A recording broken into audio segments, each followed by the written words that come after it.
Hello, Mr. Scott. How are you doing today? Well, my Hello, name's Mr. Michael Scott. Kahn, How and are I'm you doing here to today? say I'm about to do the song in a major way. That's not what it says on your intake form from our first meeting, sir. Which name is it? It's kind of important so we know what name to put on the will. It's Michael Scott. All right, fantastic. Well, Mr. Scott, I appreciate you meeting with me today. I know you're a very busy regional manager. I wanted to get together with you today so we can discuss your estate, get some details on it, so I can prepare to bang out your will. Right. Well, I want to start by introducing you to the concept of probate property versus non-probate property. The distinction is pretty important. It can determine how and to whom your property goes to after death.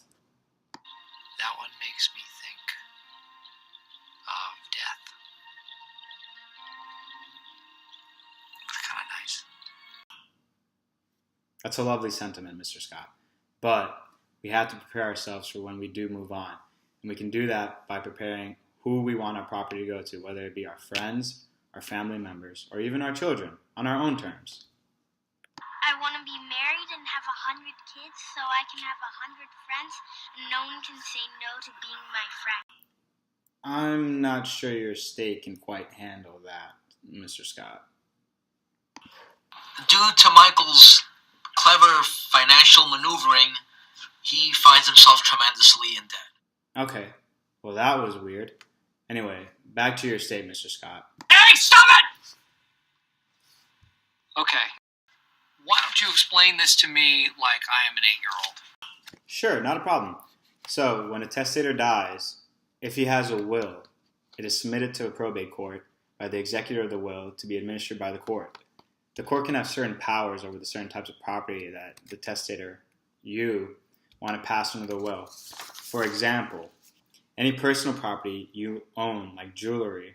It is a tankard. I highly recommend you wear that. No thanks. They are into style. They are into appearance. Bank accounts solely in your name, or even any interest in corporations or partnerships, they all get administered by the will and the probate court.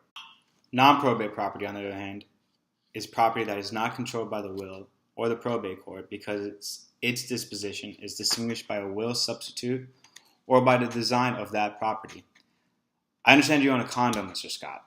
Hypothetically speaking, if your late wife, Catherine Zeta-Jones, were alive, the title to the condo may be in a joint tenancy, depending on the title.